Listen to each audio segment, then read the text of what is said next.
दोस्तों अगर आपके घर में लगा हुआ लाइट प्लग कभी ख़राब हो जाता है या नया लगाना पड़ जाता है तो इसके लिए आपको बिल्कुल भी इलेक्ट्रीशियन को बुलाने की ज़रूरत नहीं है। ये छोटा सा जो काम है आप ख़ुद घर के अंदर कर सकते हैं।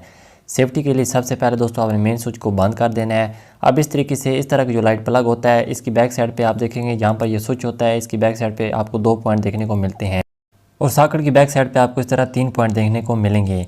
आपने इस तरह एक छोटी सी वायर का पीस ले लेना है। स्विच के नीचे वाले पॉइंट से आपने एक छोटी सी वायर उठाकर सॉकेट के एक पॉइंट पर जोड़ देनी है। ठीक है, ये कनेक्शन हो गया। अब इसके बाद आपने इसके अंदर मेन वायर के कनेक्शन करने हैं। तो मेन वायर के तौर पे आपको 2 वायर नज़र आएंगी। एक रेड वायर होती है, जो रेड वायर होती है ना ये फेस की वायर होती है। फेस की वायर को आपने जो स्विच का एक खाली पॉइंट रह जाता है इसके अंदर लगाना होता है, जिस तरीके से यहाँ पर मैंने जोड़ दिया है। अब इसके बाद ब्लैक वायर होती है जो कि न्यूट्रल वायर होती है, ठंडी वायर होती है। इसको आपने ये सॉकेट का जो पॉइंट है यहाँ पर आपने लगाना है।